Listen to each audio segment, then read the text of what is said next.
आज मैं भौम, जगत पिता महादेव का पुत्र, उनसे भेंट करके ही रहूंगा।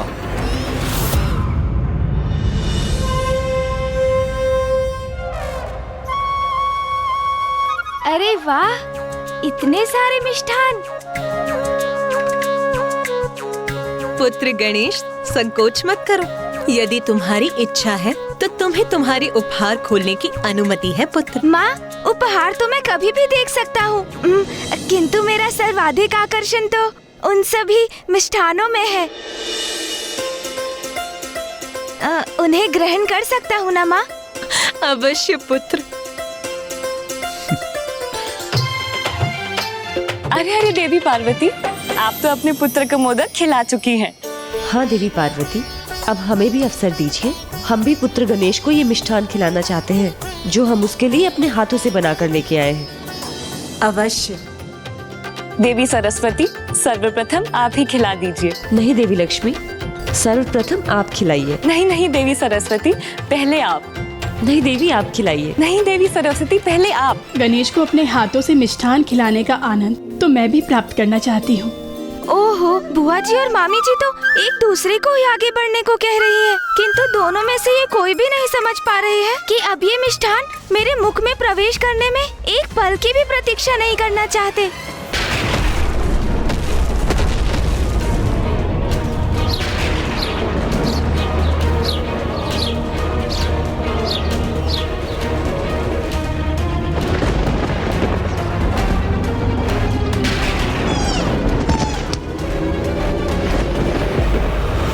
पुनः वैसा ही योग प्रस्तुत होने जा रहा है जिस योग में प्रथम पूज्य गणेश जी का शीश धड़ से विलग हुआ था। कुछ भी हो, मुझे अभी माता पार्वती को बताना ही होगा। परिस्थिति विकट हो, उसके पूर्व ही संकट का निवारण उचित है।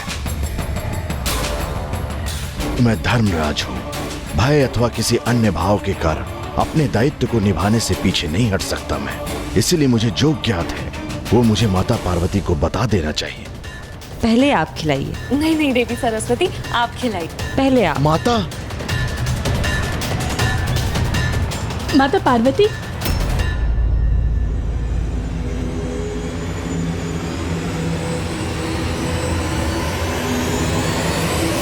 माता लक्ष्मी और माता सरस्वती को समझाइए ना कि वो शीघ्र निर्णय लें, क्योंकि मैं भी गणेश जी को अपने हाथों से मिष्ठान खिलाने के लिए ललायित हूँ।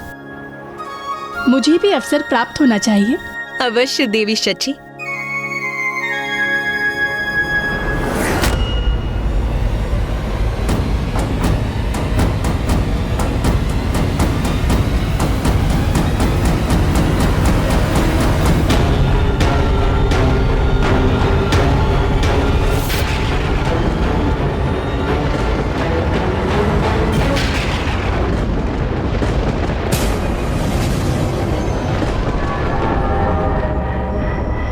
तो ये है मेरे पिता महादेव का निवास, कैलाश का प्रवेश द्वार।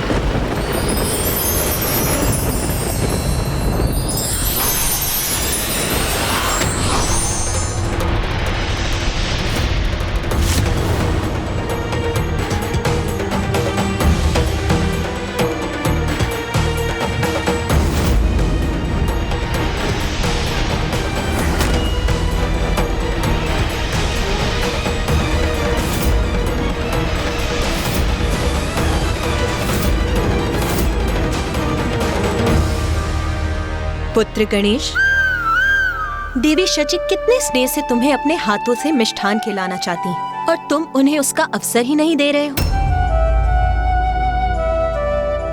और तुमने देवी लक्ष्मी और देवी सरस्वती के थाल से भी मिष्ठान समाप्त कर दिए। मुझे क्षमा कीजिए, मैं स्वयं को रोक नहीं सका माता। अब मुझे अपने हाथों से मिष्ठान खिलाइए माता।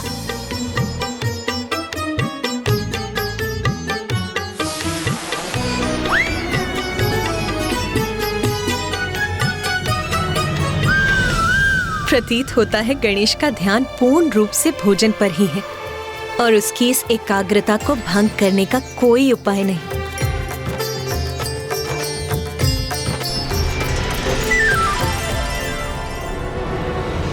गणेश जी भोजन में व्यस्त है, यह अच्छा अवसर है। माता पार्वती को सावधान करने का उत्तम अवसर है ये। माता,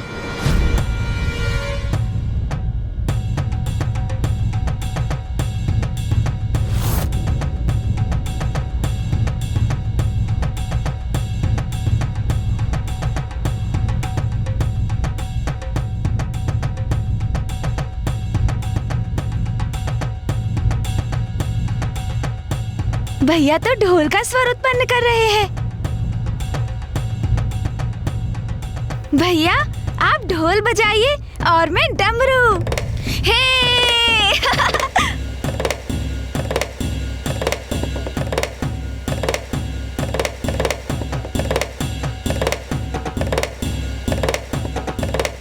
दोनों महादेव पुत्रों की जुगलबंदी तो बड़ी ही आनंददायक होगी।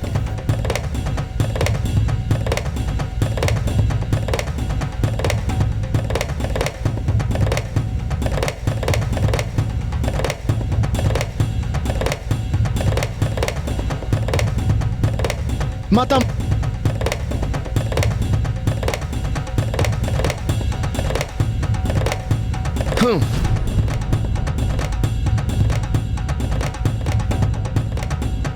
आज मेरे अनुज गणेश का जन्म दिवस है।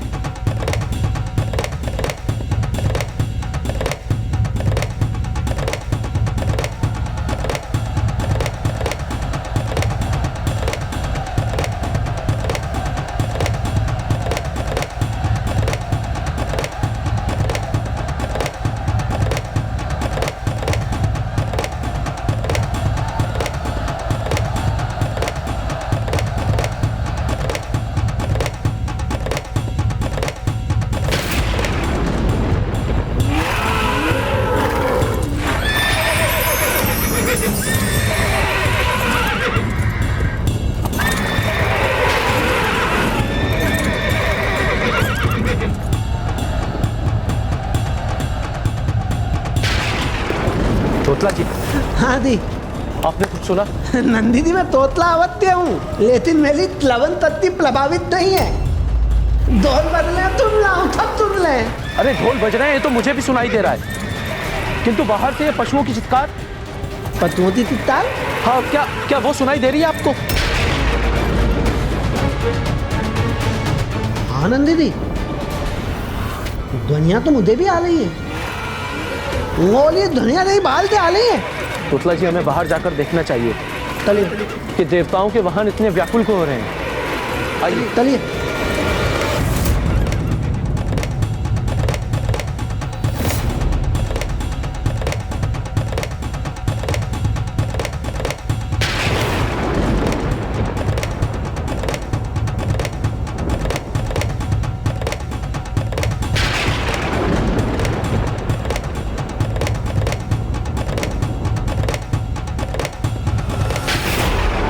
मेरे पिता का निवास कैलाश मेरा भी निवास है।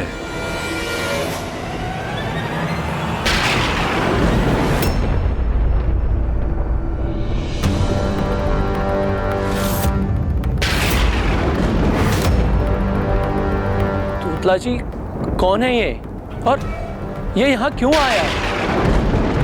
और इससे ये रक्तवर्णी वाष्प क्यों उत्पन्न हो रही है?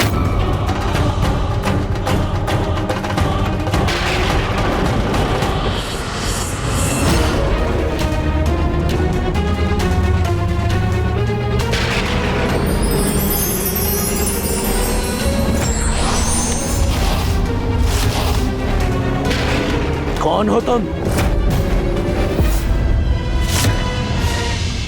मैंने पूछा कौन हो तुम? सुना नहीं क्या तुमने? श्रवण शक्ति क्षीण हो गई है क्या तुम्हारी? कहां जा रहे हो? कुछ ज्ञात भी है तुम्हें? मैं भौम हूं। हाँ तो दामू, क्या चले? ये महादेव के गण हैं। इतने अहंकारी और असभ्य। शिष्टाचार का तो जैसे इन्हें लेस मात्र ज्ञान ही नहीं है।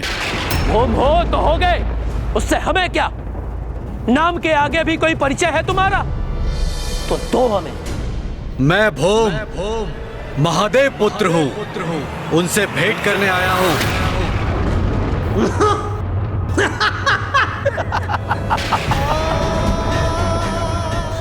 महादेव पुत्र है ये।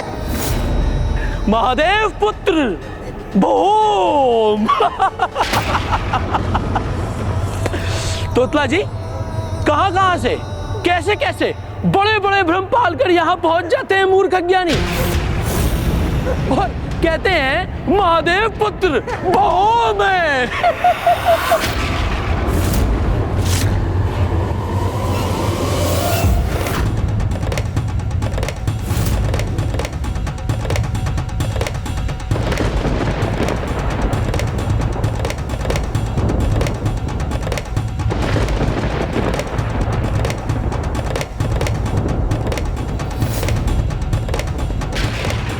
ये क्या कर रहा है गणेश? उसने अपने डमरू के नाद को इतना क्यों बढ़ा दिया? ना मैं मूर्ख हूँ ना अज्ञानी, और सत्य तो वही है जो माता ने मुझे बताया, किंतु ये गण धृष्ट और अशिष्ट अवश्य है। कभी दर्पण में मुख देखा है अपना? कहाँ मेरे प्रभु महादेव? उनके पुत्र देव सेनापति कुमार कार्तिकेय और प्रथम पूज्य गणेश जी, और कहाँ तुम?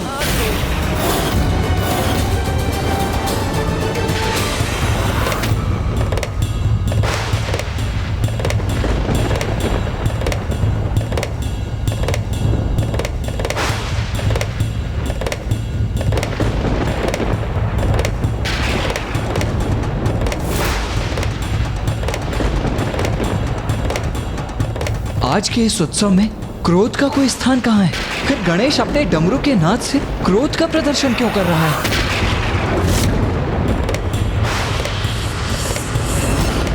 मैं भी महादेव का ही पुत्र हूँ। अरे मूर्ख, हम सभी महादेव के पुत्र हैं, क्योंकि वो तो जगत पिता है। किंतु इस कारण कोई भ्रम नहीं पालना चाहिए। वास्तविकता में उनके दो ही पुत्र हैं, कुमार कार्तिकेय जी और प्रथम पूज्य गणेश जी। तुम्हारे पिता स्वयं जगत पिता महादेव हैं, जिनके जन्म दिवस का उत्सव यहाँ आज कैलाश में मनाया जा रहा है। उनके दो ही पुत्र हैं, कुमार कार्तिकेय जी और गणेश जी, जिनके जन्म दिवस का उत्सव यहाँ आज कैलाश में मनाया जा रहा है।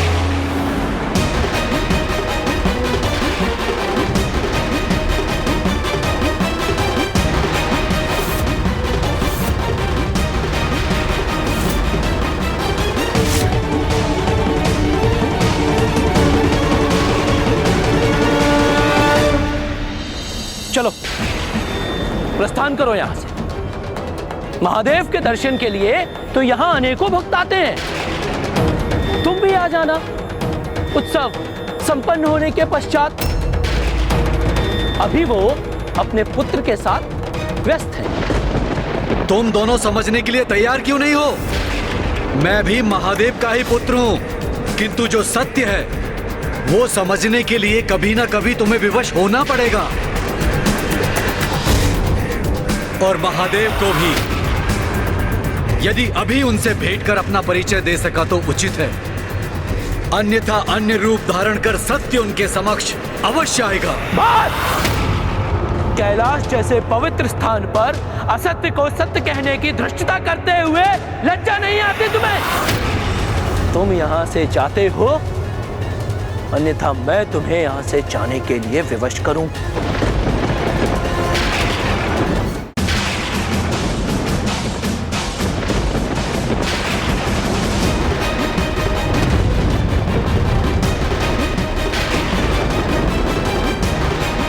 पुत्र गणेश ऐसे रौद्र रूप में?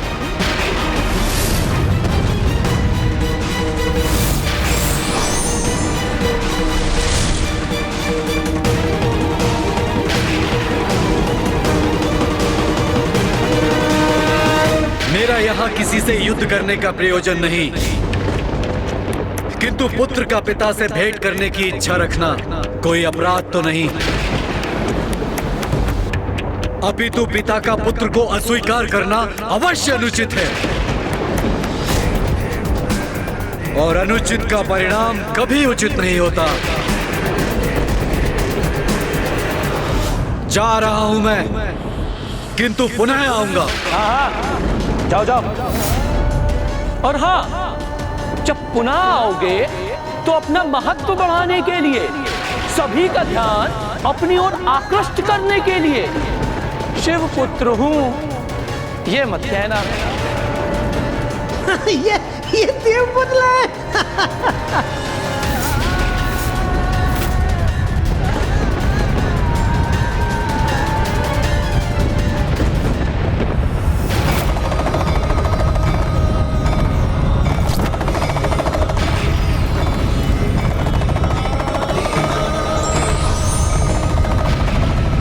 एक पुत्र को अपने वक्ष से लगाकर उस पर सारा स्नेह न्यौछावर कर बहुत आनंदित हो रहे ना आप महादेव।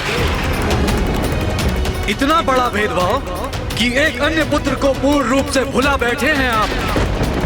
नहीं, बहुत बड़ा अन्याय है ये, किंतु शीघ्र ही आपको इसका उचित न्याय प्राप्त होगा। अपने इस पुत्र को दुख दिए है ना आपने, जो आपके आनंद का स्रोत है, तो उसका दुख भी देखना और सहना होगा आपको महादेव। जा रहा हूं मैं।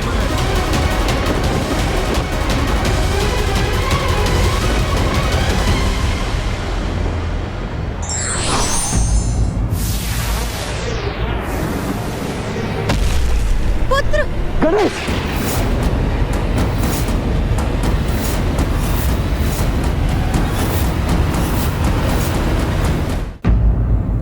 यह अचानक क्या हो गया था मुझे? ऐसा लगा जैसे किसी प्रबल शक्ति ने वश में कर लिया हो। और वो आगंतुक तो मात्र महादेव से भेंट करना चाहता था, उनके दर्शन करना चाहता था। फिर मैंने इतनी निष्ठुरता का व्यवहार क्यों किया उसके साथ? क्या उसके प्रति हमारा आचरण उचित था? तोतला जी, समझ में नहीं आ रहा है कि अकारण ही मैं इतना उत्तेजित क्यों हो गया। हाँ नंदीदी, मुझे भी तो देता ही प्रतीत हुआ देते। तिथि ने मुझे अपने पद में तल लिया था, किंतु अब दो भी हुआ, हो दिया तो हो दिया। चलिए चलिए, अब बीतल तलिए।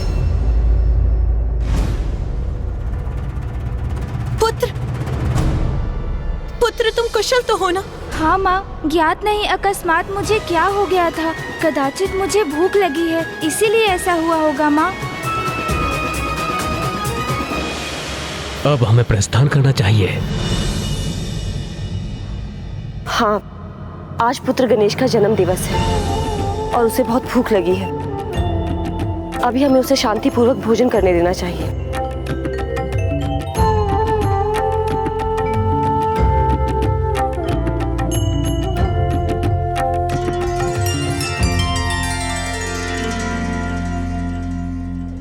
अब तो सभी देवी देवता प्रस्थान कर रहे हैं, यही उचित अवसर है।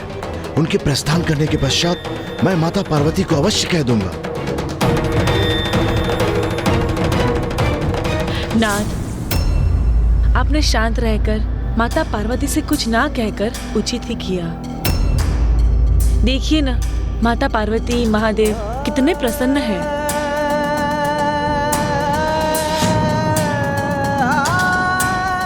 देवगण, आप सभी मुझे अत्यंत प्रिय हैं और मैं अत्यधिक प्रसन्न हूं कि आप सभी गणेश के जन्मोत्सव में उपस्थित रहे। इसलिए आप सभी को अनेकों धन्यवाद।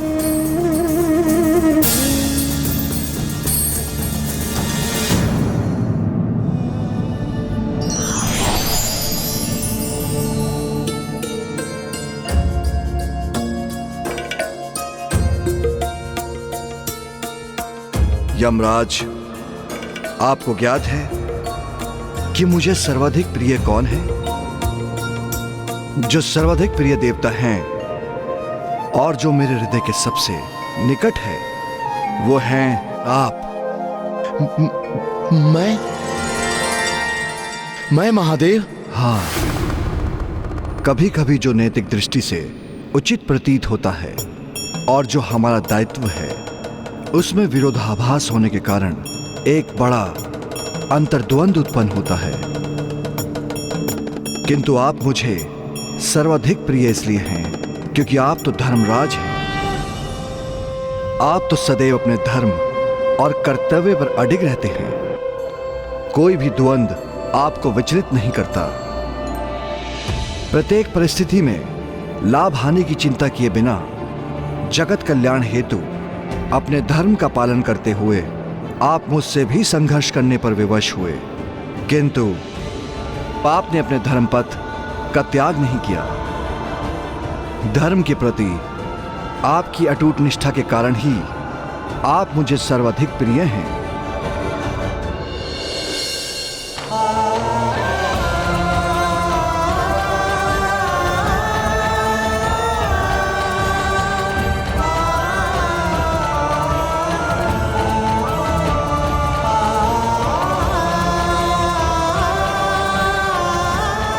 महादेव को मुझ पर इतना विश्वास है और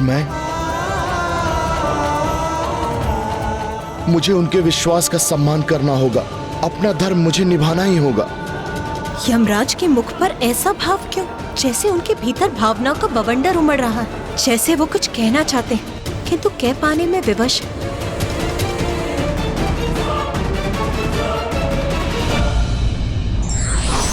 विशेष हो या साधारण, हमें अपने द्वार पर आए सभी आगंतुक का सम्मान कर उसके आगमन के उद्देश्य को भली भांति समझना चाहिए।